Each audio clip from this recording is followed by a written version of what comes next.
Bienvenidos a Conoce, Ama y Vive tu Fe. Este es el programa donde compartimos el Evangelio y profundizamos en las bellezas y riquezas de nuestra fe católica.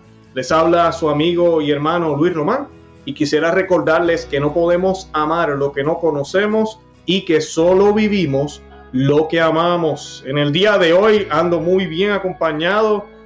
Como todos los invitados que tengo, gracias a Dios soy afortunado, pero hoy tengo uno nuevo que no habíamos tenido nunca, el señor Dante Urbina, profesor, teólogo, conferencista, autor. Bueno, nos va a estar hablando hoy del tema, vamos a estar hablando del tema de la conciencia. Vamos a hablar varios detalles de qué es la conciencia, cómo la doctrina católica nos habla de esto, las Sagradas Escrituras, qué significa la conciencia cuando se nos habla de eso, de la voz de la conciencia, o que la conciencia necesita ser adiestrada, o que debemos seguir nuestra conciencia, la objeción de conciencia, todo ese tipo de cosas que a veces nos confundimos un poco y tendemos a mezclar.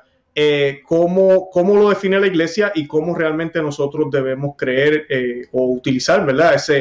Vamos a decir, ese mecanismo que Dios nos ha dado como seres humanos inteligentes y intelectuales a imagen de Él.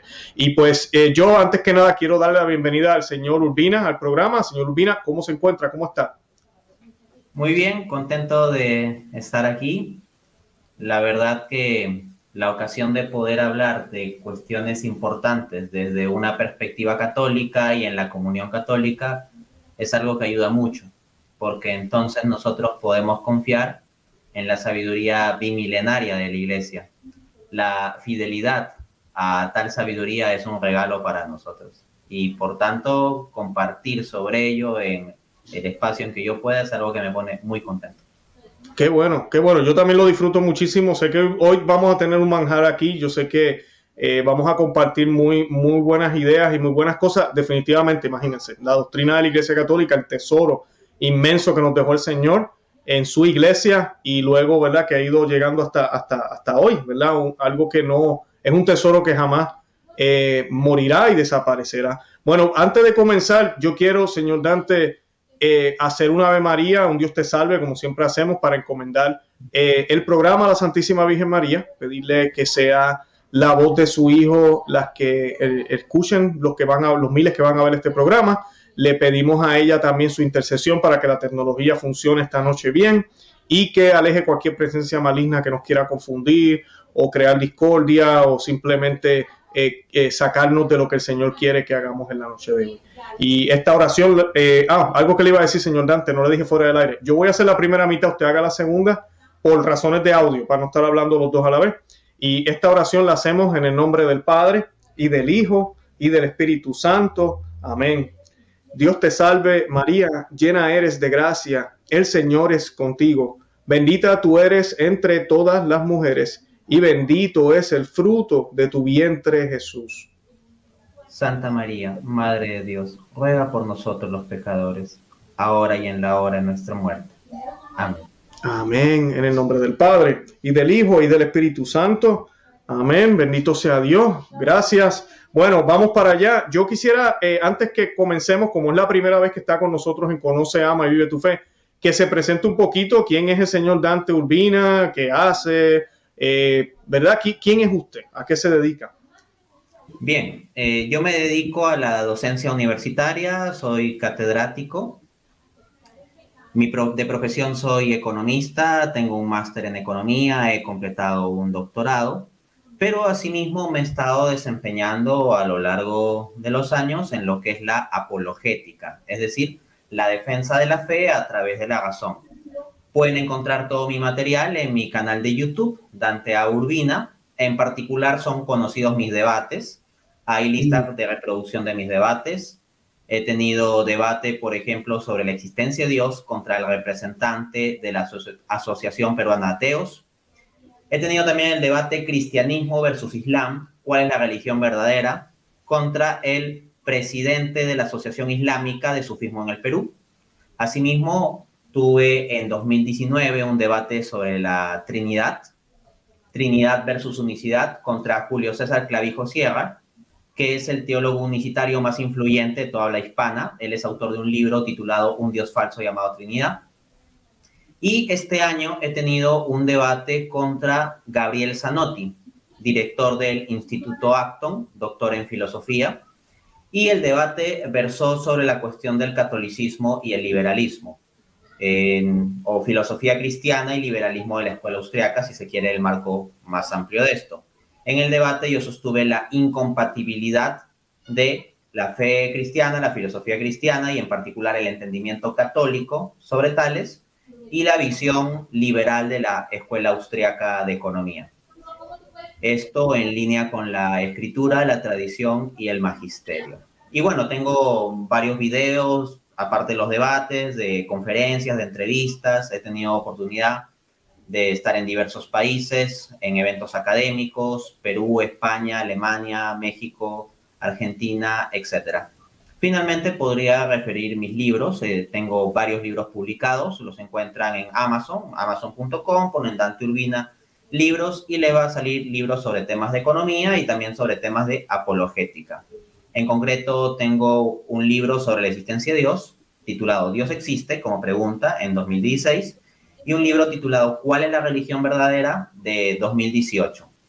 Más adelante estaré publicando un libro sobre cuál es la iglesia verdadera, el cual se encargará de defender específicamente la fe católica frente a objeciones de grupos cristianos no católicos. Y básicamente ese es un resumen de mi trabajo. Excelente, ¿no? Excelente. Yo voy a compartir todos los enlaces. Sé que los que nos ven a veces tal vez no están tomando nota o están viéndonos mientras manejan el automóvil o lo que sea, ¿verdad? Escuchando el podcast o el audio del video. Yo voy a dejar los enlaces de todo lo que nos acaba de informar el señor Urbina en la descripción de este programa para que puedan beneficiarse de todo eso.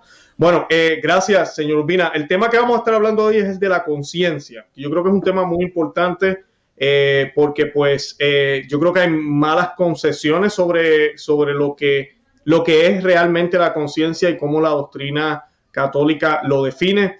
Y yo quisiera comenzar con lo más básico, ¿verdad? La pregunta, ¿verdad? Básica, ¿qué es la conciencia, verdad?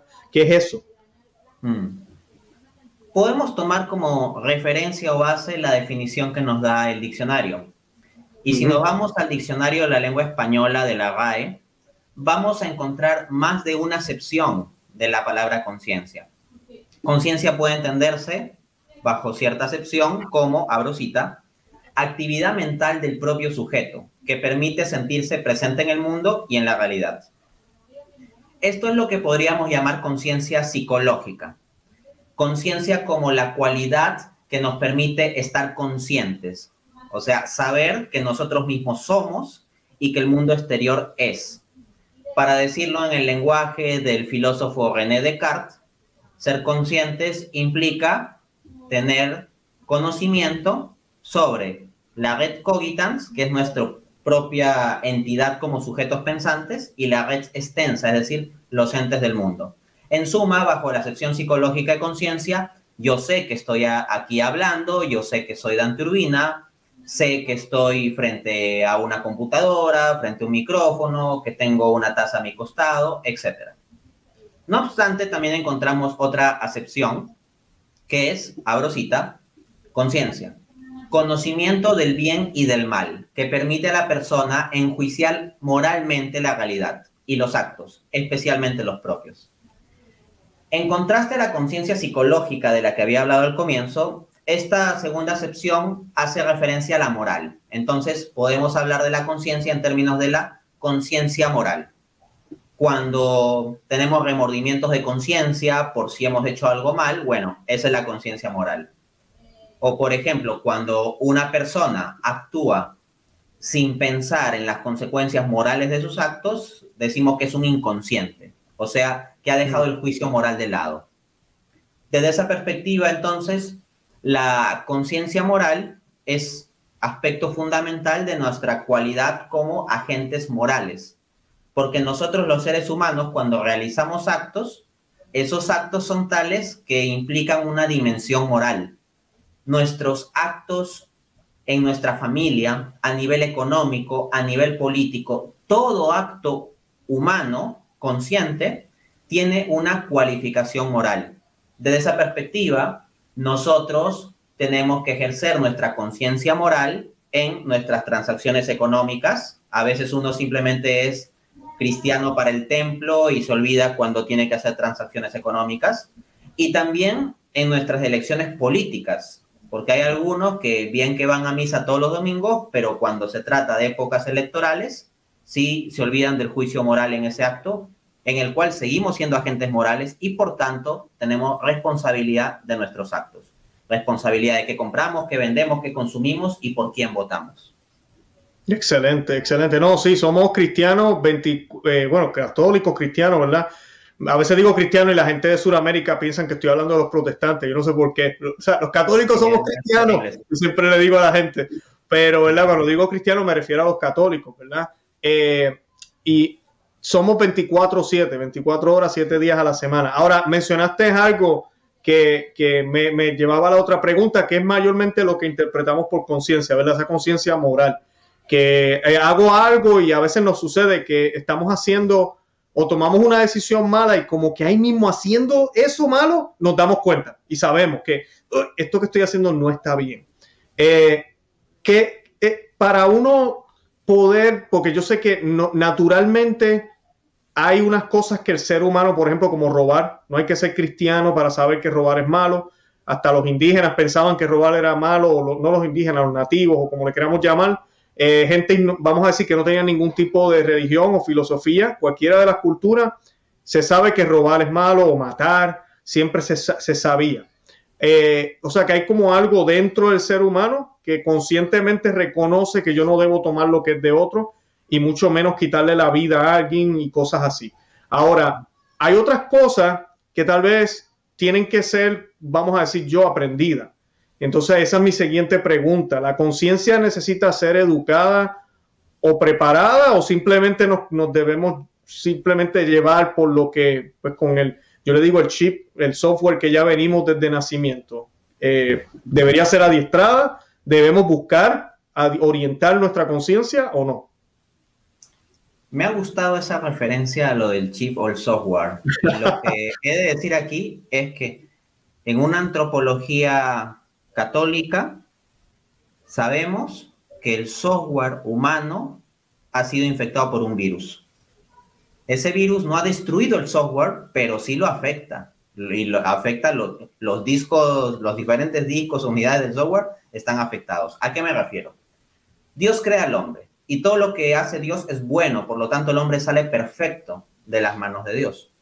Sin embargo, está el problema del pecado original. El hombre, por su libre albedrío, elige darle la espalda a Dios.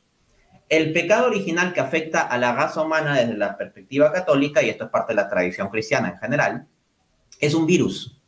Entonces, nuestra conciencia moral en sí misma es perfecta a un nivel natural, pero el problema es que esa conciencia moral perfecta ha sido afectada por el pecado, entonces la naturaleza está herida. De este modo, si bien se conserva un núcleo de capacidad de juicio moral en todo hombre, también es cierto que en todo hombre está la concupiscencia o la tendencia al pecado, lo cual también afecta o nubla su juicio moral por causa de las pasiones. Entonces, ya por el solo hecho de que nuestra naturaleza no está en estado de integridad tal como salió de las manos de Dios, sino que está afectada por el pecado, se requiere que nosotros tengamos una educación de nuestra conciencia, que formemos nuestra conciencia, porque muchas veces tendemos hacia el desorden. Entonces es necesario cierta regla, cierta disciplina para volver al orden. Al mismo tiempo hay que apuntar que hay cosas que superan la naturaleza humana, incluso bajo su estado de perfección, que es el orden de la gracia u orden sobrenatural. Porque nosotros por la gracia de Cristo podemos acceder a un orden sobrenatural. Nótese que de Adán se dice simplemente que está en el paraíso terrenal, pero no que esté en la visión beatífica, viendo la esencia misma de Dios. En cambio, en virtud de la redención de Cristo, nosotros no solo tenemos reparada la caída del primer Adán, sino que se nos eleva hacia las cosas sobrenaturales. Pero el punto es el siguiente: las cosas sobrenaturales sobrepasan nuestras capacidades de entendimiento y juicio natural. Requerimos de la inteligencia de la fe, necesitamos de esa iluminación especial. Y en concreto, Dios no nos ha dejado la fe como una especie de cosa voluble, abstracta, individual o subjetiva, sino que nos lo ha dejado como depósito en su iglesia. En consecuencia, la iglesia forma un papel fundamental en la formación de la conciencia. Dado esto, la pregunta puede responderse pues directamente con el Catecismo de la Iglesia Católica, que en el numeral 1783 dice: hay que formar la conciencia y esclarecer el juicio moral. La educación de la conciencia es indispensable a seres humanos sometidos a influencias negativas y tentados por el pecado a preferir su propio juicio y a rechazar las enseñanzas autorizadas. Pensemos especialmente cómo en el ser humano la época fundamental de formación de identidad es la adolescencia. Y justo la adolescencia es un contexto en donde uno está muy sujeto a influencias negativas de los compañeros, del entorno, de los medios de comunicación. Y al mismo tiempo, uno es muy dado a guiarse simplemente su propio juicio, rechazando la autoridad. No quiere hacer caso del papá, ni de la mamá, ni de las leyes, ni de la iglesia, ni de ninguna instancia.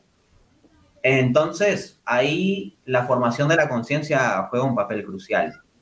Dice también el Catecismo en el numeral 1785. En la formación de la conciencia, la palabra de Dios es la luz de nuestro caminar. Es preciso que la asimilemos en la fe y la oración y la pongamos en práctica. Es necesario también examinar nuestra conciencia en relación con la cruz del Señor.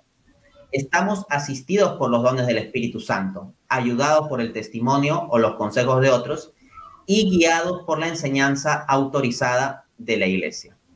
Entonces, en la formación de la conciencia, no se trata de que uno la forme de forma aislada, sino precisamente Dios nos ha dado unos regalos, unas bases para que podamos formar rectamente nuestra conciencia, como es la enseñanza oficial de la Iglesia y asimismo los consejos de personas sabias. Y en ese sentido conviene mucho leer los escritos de los santos. Esto ayuda bastante a formar la conciencia.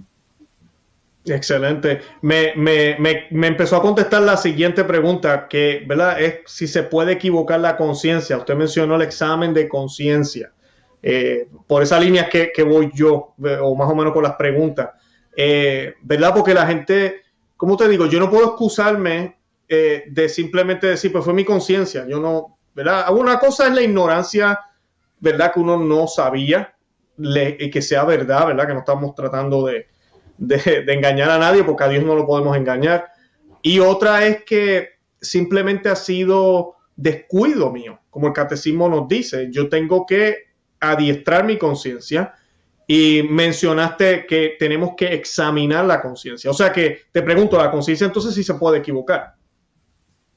Pues sobre si la conciencia se puede equivocar, voy a citar unas famosas declaraciones de una persona que creo que vamos a ubicar rápidamente. Okay. Dice esta persona, abro cita: a menos que se me convenza, mediante testimonios de las Escrituras, o por razonamientos evidentes, porque no creo en papas ni concilios, puesto que a menudo han errado contradiciéndose entre sí. Estoy vinculado a los textos de la Escritura que he citado. Mi conciencia es cautiva de la palabra de Dios. No puedo ni quiero retractarme de nada. Estas son palabras de Martín Lutero. Martín Lutero en la Dieta de Worms de 1521. Entonces, Lutero pone su conciencia por encima de toda instancia. Claro, él dice, mi conciencia es cautiva de la palabra de Dios, pero el punto es, ¿quién es el que interpreta esa palabra de Dios? Él, Lutero, porque Lutero tiene una interpretación particular de la palabra de Dios. Asimismo, ¿quién es el que dictamina que concilios y papas han errado continuamente? El propio Lutero.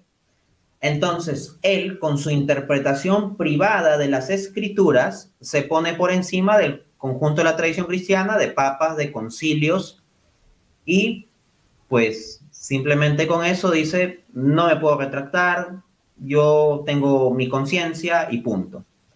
Entonces, la conciencia tiene un valor, pero no debe ser elevado a un absoluto. Valores centrales del cristianismo son el amor y la verdad. Hemos de permanecer en el amor y la verdad. Por ejemplo, los liberales ponen como valor central o máximo la libertad. Y esto no es así. La libertad está subordinada al amor. La libertad es plena en acto cuando se vive en el amor, para el amor, desde el amor. Y en la verdad, para la verdad, por la verdad. Lo mismo hay que decir de la conciencia. La conciencia tiene un papel bueno y necesario, pero esta conciencia tiene que estar en el marco de la humildad, por ejemplo. Es decir, bueno, es que yo tengo esta visión de las escrituras y esta visión es claramente la correcta porque yo soy el doctor tal y mi palabra es la que cuenta. Y no importa lo que digan concilios ni papas, sino que mi conciencia aquí es la que ha llegado a la correcta interpretación, pues eso es problemático, ¿no? Entonces la conciencia puede ciertamente equivocarse. Esto también lo apunta el Catecismo de la Iglesia Católica en el numeral 1792, donde dice: el desconocimiento de Cristo y de su Evangelio, los malos ejemplos recibidos de otros, la servidumbre a las pasiones, la pretensión de una malentendida autonomía de la conciencia, el rechazo de la autoridad de la Iglesia y de su enseñanza, la falta de conversión y de caridad pueden conducir a desviaciones del juicio en la conducta moral. Entonces, cuando la Iglesia habla sobre la libertad de conciencia, se está refiriendo a la aplicación práctica de nuestra conciencia a actos morales.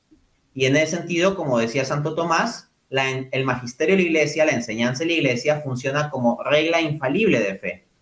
Pero si nosotros consideramos infalible a nuestra conciencia por encima del magisterio, estamos en un problema. Y ahí ciertamente hay una de las pasiones, que es la soberbia. Ajá. Exactamente, eso es lo que estaba pensando yo, que soberbia la de Lutero, ¿no? Y yo creo que todos hemos caído un poco en eso, en muchas cosas en nuestra vida. A veces pensamos que no las sabemos todas y caemos en esa. Ahora, siguiendo por esa línea, porque mencionabas que la conciencia es una, no dijiste necesaria, dijiste que tenía un valor, porque sí lo tiene definitivamente. Somos seres pensantes, tenemos una conciencia y Dios inclusive utiliza la conciencia. Pero a veces aquí es donde quiero ir, que es donde yo he visto confusión a veces, porque si yo no tengo una conciencia preparada, la tengo deformada, yo no puedo asumir que esa voz es la voz de Dios, porque yo tengo una conciencia deformada. O sea, yo tengo que discernir. Ahorita tú mencionaste la palabra examinar la conciencia. ¿Cómo hacemos, verdad? Porque hay personas que piensan que si me voy en contra de la conciencia caigo en error. O sea, no puedo irme en contra de mi conciencia. Ahora, si yo tengo mi conciencia formada, sí, claro. O sea, si yo conozco mi fe, trato de vivir lo mejor posible basado en las enseñanzas de la Iglesia Católica, claro. Me voy en contra de lo que yo estoy conscientemente que, ¿verdad? Según la Iglesia me ha enseñado que es malo, entonces sí me equivoco. Pero si yo no estoy formado, ese no es el caso. ¿Cómo podemos discernir eso? Tal vez esa sería mi pregunta. ¿Cómo podemos discernir eso? Acá hay una tensión entre dos extremos. Uno, que debemos ser fieles a nuestra conciencia porque debemos actuar conforme a lo que vemos como correcto, como verdadero, como bueno. Pero al mismo tiempo, del otro lado, tenemos la posibilidad de que nuestro juicio sobre lo correcto, verdadero, bueno, esté equivocado. Yo creo que la solución a este dilema es una sola palabra: humildad. En la medida en que nosotros actuemos con humildad, vamos a ser bien guiados, porque ahí el Señor mismo es el que está cerca de los humildes. En cambio, respecto a los soberbios, a ellos los resiste, ¿no? Entonces, la conciencia debe seguirse en principio, pero siempre teniendo conciencia de nuestra propia falibilidad. Es decir, cuando seguimos nuestra conciencia en algo que sea nuestro juicio particular, debemos siempre estar atentos a que nuestro juicio particular es falible. Voy a referir esto con unos textos y luego voy a contar un caso interesante. Adelante.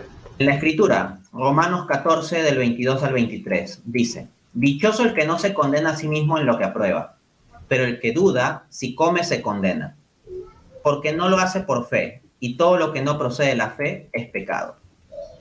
Acá el apóstol Pablo en Romanos capítulo 14 está discutiendo la cuestión de los alimentos. Entonces hay algunos judíos convertidos al cristianismo que, como tienen sus costumbres rituales, sienten ciertos reparos de comer alimentos que en sus costumbres rituales judías los consideran impuros.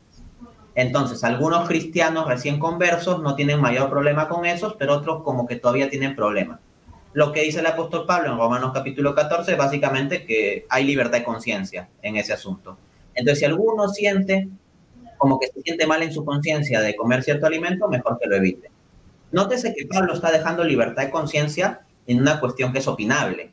Es decir, que ya tiene que ver con la acción moral de cada uno. Y si uno se abstiene de un alimento, tampoco es que esté cometiendo un pecado o faltando a alguna doctrina definida o algo por el estilo, ¿no? Simplemente por la forma en que uno entiende las cosas puede preferir comer o no de ciertos alimentos. Entonces Pablo dice que ahí uno debe actuar en conciencia.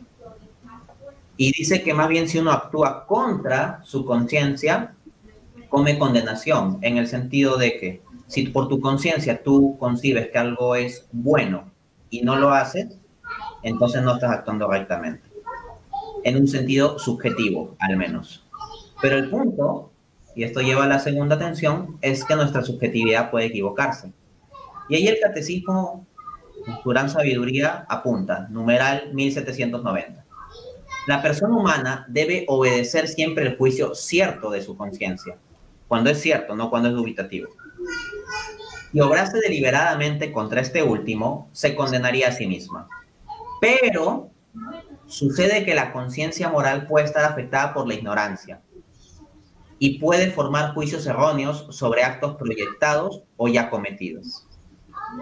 Entonces, como digo, la clave es la humildad, o sea, siempre estar atentos a recibir información adicional. Y está muy claro en la enseñanza de la Iglesia, en la enseñanza moral de la Iglesia, la tradición espiritual de los santos. Eso nos va a ayudar a discernir mejor. Pero debemos actuar conforme a nuestra conciencia en principio, ¿no? Ahora, quería comentar un caso ahí. Tengo un amigo cercano, que él católico y que le gusta mucho la filosofía, eventualmente entró a contradecir una doctrina católica. Él no sabía que esa era una doctrina católica infaliblemente definida. O sea, estaba en una situación de ignorancia no culpable en ese momento. Entonces, sus discusiones filosóficas lo llevaron por ahí. Eventualmente, con cierta interacción que él comenzó a tener, se encuentra con que esto era doctrina católica. Se encuentra luego que es una doctrina católica oficialmente definida en concilio. Y lo que él hace, siendo una persona de gran capacidad intelectual para buscarle 5 pies al gato, es que no le buscó 5 pies al gato, sino que con humildad dijo, bueno, esa es la enseñanza de la Iglesia y yo puedo equivocarme en mi disquisición filosófica, pero la promesa de Cristo garantiza la infalibilidad de la Iglesia en este tipo de definiciones. Y dio su sentimiento intelectual, aun cuando filosóficamente él no sentía el asunto resuelto. Pues bien, luego de un tiempo, volví a hablar con él y él decía lo siguiente. Desde el día en que yo di mi asentimiento a esa creencia, pese a que filosóficamente encontraba conflicto, a partir de ese día he comenzado a encontrar que las objeciones contra esa doctrina católica al final no funcionan. No he encontrado ninguna objeción que llegue a ser suficientemente fuerte como para demostrar que esa visión católica es errónea. Y he encontrado formas de responder a esas objeciones. Entonces, es la disposición humilde de decir, bueno, acá yo puedo equivocarme y en lugar de confiar en mi infalibilidad, que no la tengo, confío más bien en la infalibilidad de la Iglesia en virtud de Cristo, es cuando él tuvo ese acto de humildad que las cosas comenzaron a cobrar sentido. Y hoy en día él ya no tiene dificultad intelectual mayor con esa doctrina católica. Igual es una cuestión de distinción filosófica para él, pero ya no lo ve como algo erróneo o absurdo como lo veía antes. Excelente. Me gusta mucho esa línea, señor Urbina, de verdad, gracias, de la humildad, porque es clave. Es lo que uno ve en todos los santos, como ya usted ha mencionado. Esa disposición de ser guiado por Dios. No hay forma, ¿cómo vamos a llegar a ser santos si no estamos dispuestos a que sea Él quien me guíe? Y no mis ideas, sino las de Él, el camino que Él escoja, no el que yo escoja, y la manera que Él decida. Qué bien. Ahora, hablando de eso, estar dispuesto. Entonces, ¿cómo está relacionada? Yo sé que usted habló un poquito de eso ya, pero quería abundar un poco más. ¿Cómo está relacionada la conciencia entonces con nuestra libertad? Bien, la conciencia ciertamente está asociada a la libertad porque la conciencia es propia del agente moral y el agente moral tiene que decidir y hay la opción de cosas buenas y de cosas malas. Así el catecismo también nos dice en el numeral 1782, el hombre tiene el derecho de actuar en conciencia y en libertad a fin de tomar personalmente las decisiones morales. Entonces uno tiene que decidir por sí mismo, pero ese decidir por sí mismo no significa de una forma aislada o con una autonomía que rechace lo demás. Pero uno tiene que entender que siempre uno mismo es el que va a ser responsable de sus actos. Desde esa perspectiva, cuando uno dice, prefiero seguir el juicio de la iglesia, ese es un acto de humildad que toma uno mismo. Y ahí yo referiría el texto de 1 Corintios 10:23, donde el apóstol Pablo escribe, todo me es lícito, mas no todo conviene. Entonces, en la libertad que tiene el cristiano, porque justamente ahí Pablo habla de la libertad del cristiano, pues hay un montón de cosas que no son lícitas. No estamos sujetos, por ejemplo, a toda la línea de restricciones que tienen los judíos que siguen la ley mosaica. Entonces Pablo dice, todo me es lícito, pero ¿acaso todo conviene? No, no todo conviene. Por ejemplo, un católico puede casarse con una persona no católica. Sí, es posible, es lícito, se puede, bajo ciertas condiciones, hacer un matrimonio válido, pero la pregunta es, ¿eso conviene?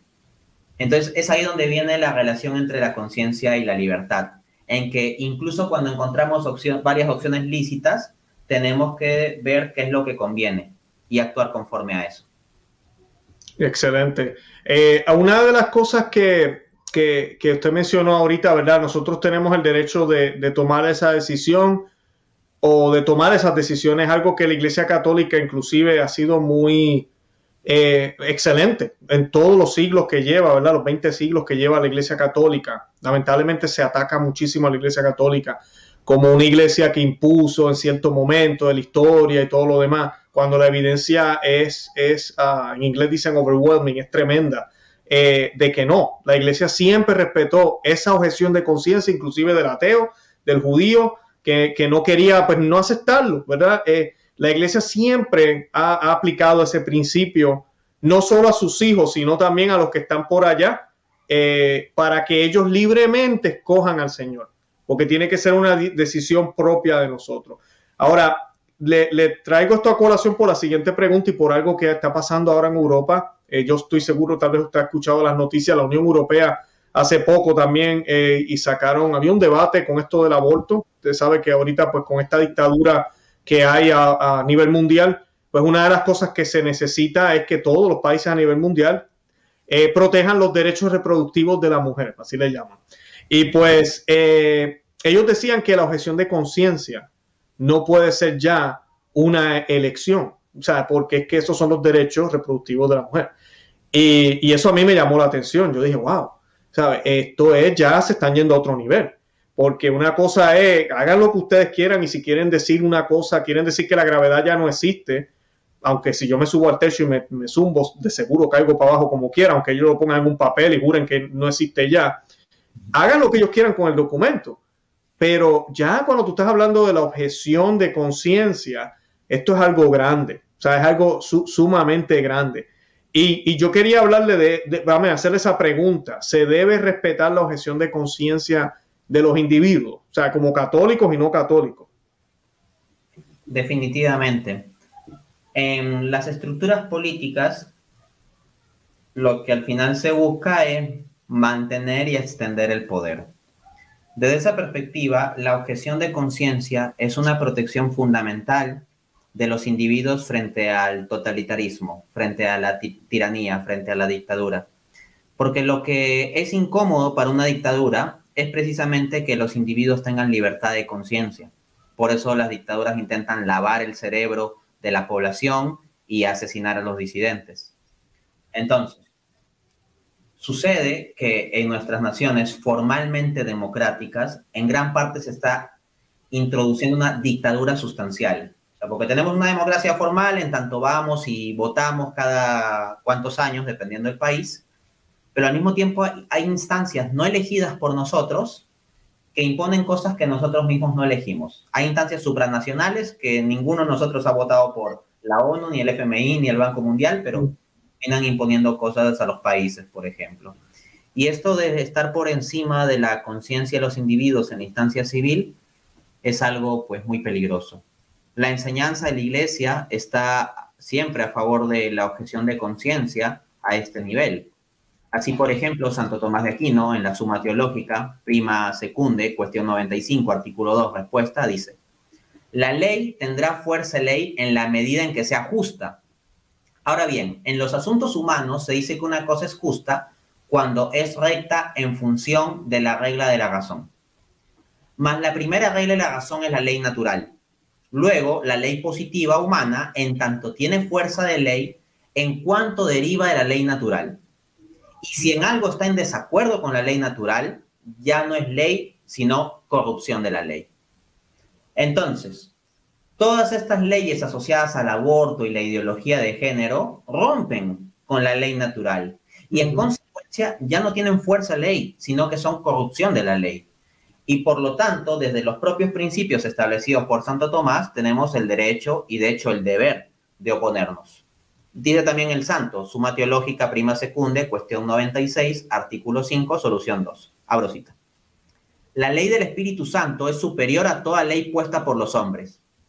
Por eso las personas espirituales, al regirse por la ley del Espíritu Santo, quedan eximidos de cualquier ley que se oponga a la conducción del Espíritu Santo. Entonces, si el Espíritu Santo claramente nos ha mostrado que el aborto está mal, y quiere venir un totalitarismo a imponer el aborto, pues debemos oponernos. No tenemos por qué asentir a esas leyes, porque la instancia legal que las aprueba no es superior al legislador del universo, que es Dios mismo. Y si por esa objeción de conciencia tenemos que pasar dificultades, pues bueno, así ha de ser. De eso se trata, ser coherente. Exacto. Dijiste la palabra, estaba pensando en esa hora, que fue lo que hablamos al principio, de la coherencia, de ser cristianos 24/7. Lamentablemente, inclusive lo vemos en la política. Nosotros aquí en Estados Unidos tenemos la situación con el presidente, ¿verdad? Católico bautizado, pero no es coherente para nada.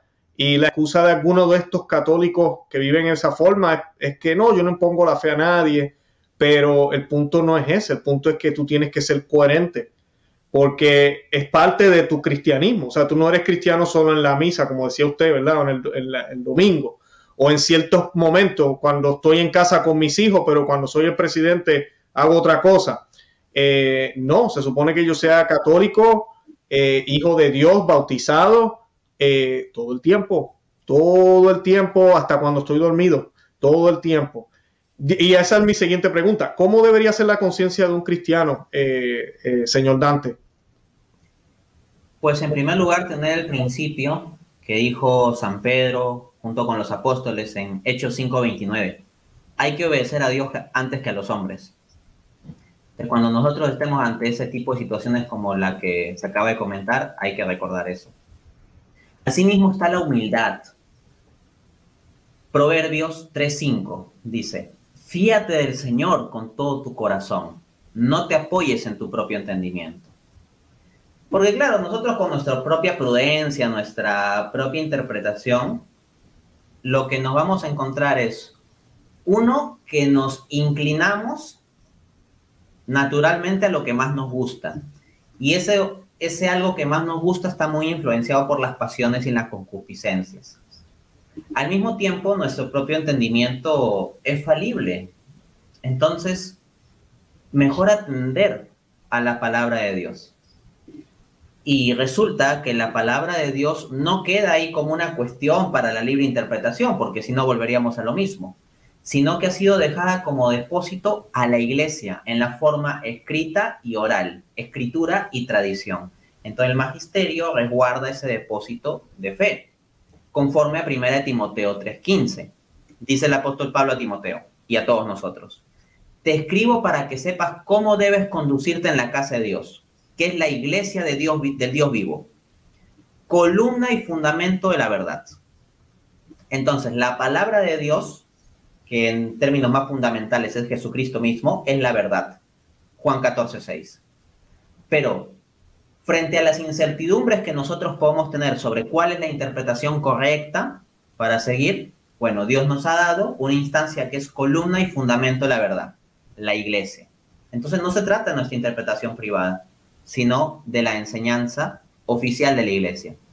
Y ojo que la iglesia tiene instancias de enseñanza oficial, el resumen oficial lo encontramos en el catecismo. No se trata aquí de seguir la opinión de cada sacerdote u obispo o lo que sea, sino de lo que está en las instancias magisteriales. En ese sentido, cuando uno hace reflexión teológica, porque hoy en día con el Internet y con Facebook, Twitter y YouTube, cada uno como que tiene espacio de investigar y comunicar. Entonces sucede que hay múltiples laicos que se ponen a investigar sobre teología y decir cosas. Y ahí lo que uno debe tener claro es que la enseñanza de la iglesia es regla de fe, no nuestra propia sabiduría. Hay un documento titulado Donum Veritatis sobre la vocación eclesial del teólogo, publicado por la Congregación para la Doctrina de la Fe en 1990. Este documento en el numeral 38 dice: el recurso al argumento del deber de seguir la propia conciencia no puede legitimar el disenso. Justamente ese era el argumento de Lutero, ¿no? Ante todo, porque ese deber se ejerce cuando la conciencia ilumina el juicio práctico, embiste la toma de una decisión, mientras que aquí se trata de la verdad de un enunciado doctrinal. Entonces, ojo con eso, cuando la iglesia habla sobre la libertad de conciencia, no se refiere a que nosotros podemos escoger las doctrinas que nos dé la gana. A lo que se refiere es a la cuestión de que en los juicios morales de asuntos concretos debemos tener la libertad de ver, de elegir lo que sea mejor. En cambio, si nosotros elegimos en materia doctrinal algo contrario a lo definido por el magisterio, entonces ya no somos católicos. Tenemos la libertad civil de dejar de ser católicos si nos da la gana, pero lo que no tenemos libertad es de rechazar la doctrina católica y pretender seguir siendo católicos. Es como que un triángulo rechace su forma triangular y pretenda seguir siendo triángulo aunque ya tiene 4 lados, ¿no? Eso no tiene sentido. Continúo la cita. Además, porque si el teólogo, como todo fiel, debe seguir su propia conciencia, está obligado también a formarla. La conciencia no constituye una facultad independiente e infalible. Es un acto de juicio moral que se refiere a una opción responsable. La conciencia recta es una conciencia debidamente iluminada por la fe y por la ley moral objetiva, y supone igualmente la rectitud de la voluntad en el seguimiento del verdadero bien. La recta conciencia del teólogo católico supone, consecuentemente, la fe en la palabra de Dios, cuyas riquezas debe penetrar, pero también el amor a la iglesia, de la que ha recibido su misión, y el respeto al magisterio asistido por Dios. Oponer un magisterio supremo de la conciencia al magisterio de la iglesia constituye la admisión del principio de libre examen, incompatible con la economía de la revelación y de su transmisión en la iglesia, como también con una concepción correcta de la teología y de la misión del teólogo. Los enunciados de fe constituyen una herencia eclesial y no el resultado de una investigación puramente individual y de una libre crítica de la palabra de Dios. Fin de cita.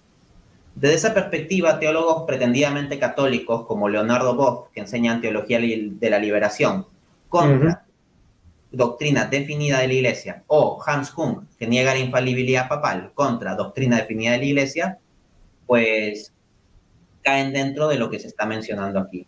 Y nótese que esta es una instrucción para teólogos, pero con cuánta muchísima más razón deberíamos escuchar a ellos, las personas que ni siquiera somos teólogos, porque ya hay que los que se leyeron unos 2 o 3 artículos o vieron unos cuantos videos de YouTube y ya se creen en la capacidad y autoridad y suficiencia de ponerse por encima del magisterio.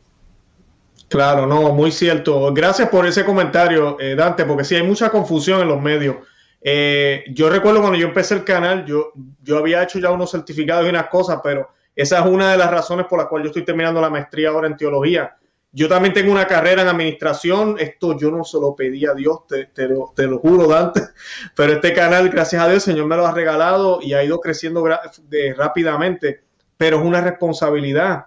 Y no, uno me gustó lo que leíste del documento. ¿Cómo se llama otra vez el documento? Discúlpame el nombre. Sí, sí. Donum Veritatis. Donum Veritatis. Porque nosotros no podemos irnos en contra. Tú decías ahorita, dijiste algo muy importante, que la conciencia está sujeta a la verdad y al amor. Ambas están plenamente en la iglesia, porque la iglesia es Cristo y la doctrina, el depósito que Cristo le ha dado a ella, y nosotros por fe sabemos que ella está guiada por Él y por el Espíritu Santo, obviamente. No podemos, así se me haga casi imposible, como le pasó a tu amigo, yo tengo que buscar la forma de acomodarme. Tengo que ser obediente, humilde, y acomodarme a lo que la iglesia siempre ha enseñado, definitivamente. Ahora sí te quería preguntar. Ajá. Sí, para hacer un comentario breve, este amigo mío se encontró en una situación similar a la de Lutero. O sea, encontraba que ya la doctrina definida por concilios como que filosóficamente no le cuadraba. Doctrina definida por papas y por concilios. Pero ahí él tomó la actitud de la humildad. No puso el magisterio y su conciencia por encima del magisterio y la iglesia. Y al haber tomado esa actitud de humildad, después terminó encontrándole sentido intelectual a las cosas. Claro. Primero creyó, luego entendió. En cambio, si hubiera tomado la otra vía, pues estaría en la situación de Lutero, probablemente. Claro, no, y sabes que aquí te voy a preguntar algo que no está en las preguntas que te envíen, porque la verdad sabemos que es la misma, sin importar los tiempos, sin importar los avances tecnológicos, la época, porque ahorita, por ejemplo, con la agenda homosexual, la agenda gay y todo esto, de verdad que esto está grave. O sea, en Alemania, yo sé que me imagino que estás atento a las noticias, lo que está pasando en Alemania, con la Iglesia Católica ya bendiciendo parejas homosexuales. Tenemos acá en Estados Unidos, nosotros tenemos al charlatán de James Martin, que cada vez que menciona ese nombre me da rabia. Es eso mismo. Ellos hablan hasta de redefinir el catecismo, hablan de que el lenguaje está errado, que los tiempos han cambiado, que cómo podemos hablar así, que lo que tenemos que hacer es construir puentes y no cerrar puertas. O sea, realmente te pregunto, ¿qué piensas tú de eso, Dante? A mí, la verdad cambiaría entonces, y si la verdad cambia, entonces cambiamos la conciencia. Entonces, a mí, ¿cómo es posible que hayan tantos así ahora? ¿Verdad? Como la posición de Lutero, porque básicamente eso es lo que es la posición de Lutero. Es lo que el apóstol Pablo ya había previsto en sus cartas, o sea, que en los últimos tiempos no se resistirá a la verdadera doctrina y que cada uno querrá seguir su propio camino, sus propios soplos, ¿no? Claro. La dificultad está en que hay personas que saben que están en contra de la enseñanza de la iglesia y en lugar de ser coherentes y salir de la iglesia, dado que ellos no se ajustan a la iglesia, entonces que se salgan, pues, ¿no? No, lo que ellos quieren es ajustar la iglesia hacia sí. Entonces, esto es problemático, ¿no? Por ejemplo, mi hijita tiene un juego, esos cubos donde, por ejemplo, hay una forma de triángulo, como una especie de pared del cubo, y uno tiene que meter una ficha como triángulo, ¿no? Entonces, hay personas que lo que tienen es un círculo, y en lugar de decir, bueno, esto no entra aquí, habrá que ir por otro lado, no, lo que van a hacer es seguir y seguir hasta que terminen quebrando el juguete. Y eso es lo que sucede. O sea, este tipo de personas que tienen opiniones contra el magisterio, pero pretenden seguir estando dentro de la iglesia y pretenden que la iglesia se acomode a sus caprichos, lo que hacen es desgarrar el cuerpo de Cristo por dentro. No por fuera, sino por dentro. Entonces, eso es algo que es de particular dolor para Jesús. Claro, y tenemos que orar por todos ellos. Eso es lo que yo siempre trato de decirle en el programa a la gente. Nos da rabia, nos molesta, que por qué no lo sacan, que oremos por ellos, oremos por la iglesia, no podemos hacer más nada y alertar a la gente de esos falsos pastores cuando a veces están hablando disparate. Ahora, le quería hacer una pregunta, señor Dante. ¿Qué significa que seremos juzgados por nuestra conciencia? Ya yéndonos por esa línea. Bien. Hay un elemento objetivo del juicio moral y un elemento subjetivo, porque frente a un mismo acto que digamos, dos personas cometen el mismo acto, pero las dos personas no necesariamente tienen la misma malicia al cometer el acto, no necesariamente tuvieron las mismas circunstancias, no necesariamente tenían la misma conciencia. Entonces, el mismo acto que tiene la misma maldad objetiva en términos externos puede ser juzgado distinto cuando se consideran las condiciones subjetivas de la persona. Pero ¿quién es el único que conoce todo eso? Dios. Dios, sí. Por eso nosotros legítimamente podemos juzgar los actos y decir eso está mal. Pero juzgar la conciencia de la persona, eso no lo podemos hacer. A lo más, y con mucha prudencia y respeto, y solo en caso de necesidad, podríamos hacer un juicio probable. Y siempre con el objeto de buscar un bien para aconsejar, por ejemplo, no para hacer chisme. Pero nunca tenemos un juicio certero de lo que hay dentro de la conciencia de cada uno. Entonces, cuando Dios hace el juicio de nuestros actos morales, los ve desde su omnisciencia en que se conoce cada detalle de nuestra conciencia. Él lo conoce incluso mucho más que nosotros mismos. Asimismo, se puede decir que seremos juzgados por nuestra conciencia, porque ya en nuestra conciencia hay una ley moral básica inscrita, y cuando nosotros hacemos las cosas mal, en cierto modo hay una vocecita, aunque pequeña a veces, que nos dice que eso está mal. Así, por ejemplo, el apóstol Pablo en Romanos 2, del 14 al 16, escribe: cuando los gentiles que no tienen ley hacen por naturaleza lo que es de la ley, estos, aunque no tengan ley, son ley para sí mismos, mostrando la obra de la ley escrita en sus corazones, dando testimonio su conciencia y acusándoles o defendiéndoles sus razonamientos el día que Dios juzgará por Jesucristo. ¿Qué quiere decir esto? Hay personas paganas que no han tenido oportunidad nunca de acceder a la revelación judeocristiana, por ejemplo. ¿Esas personas están totalmente eximidas de seguir la ley moral? No, porque hay una ley moral inscrita en el corazón de todos los hombres, en la naturaleza de todos los hombres. Naturaleza herida por el pecado, pero no destruida. En consecuencia, cuando Dios juzgue, se va a tener en cuenta eso también. Pensemos, por ejemplo, en los incas, aquel pueblo prehispánico, fundamentalmente de Perú, que no tuvo la oportunidad de conocer la revelación judeocristiana. ¿Cómo juzgará Dios a ellos? Conforme a la ley de su conciencia, conforme a esa ley inscrita en sus corazones. Y esa ley los acusará o los defenderá en virtud de cómo ellos hayan actuado. Perfecto, no, mejor no lo podía colocar usted, de verdad que quedó excelente. De verdad, señor Urbina, gracias por el tiempo. Se nos está acabando el tiempo, pero hay una pregunta que yo le hago a todos los invitados y no se la envié en el papel tampoco.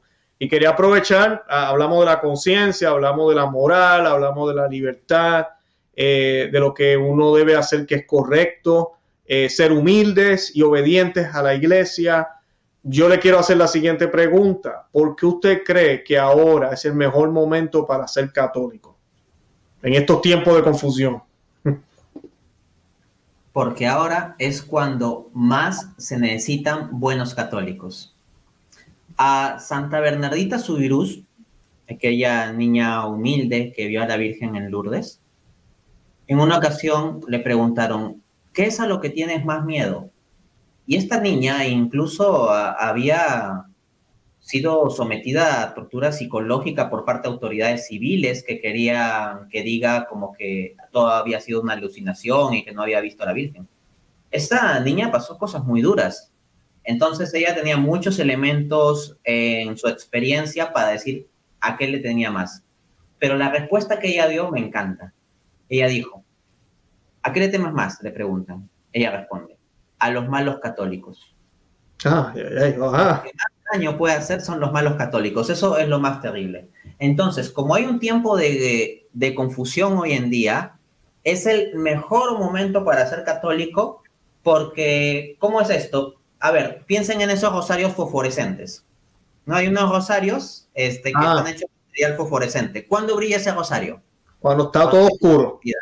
Cuando hay mucha oscuridad. Entonces, el mejor momento para ser católico es ahora, porque somos como una bolita de ese rosario fosforescente que brilla cuando hay mucha oscuridad.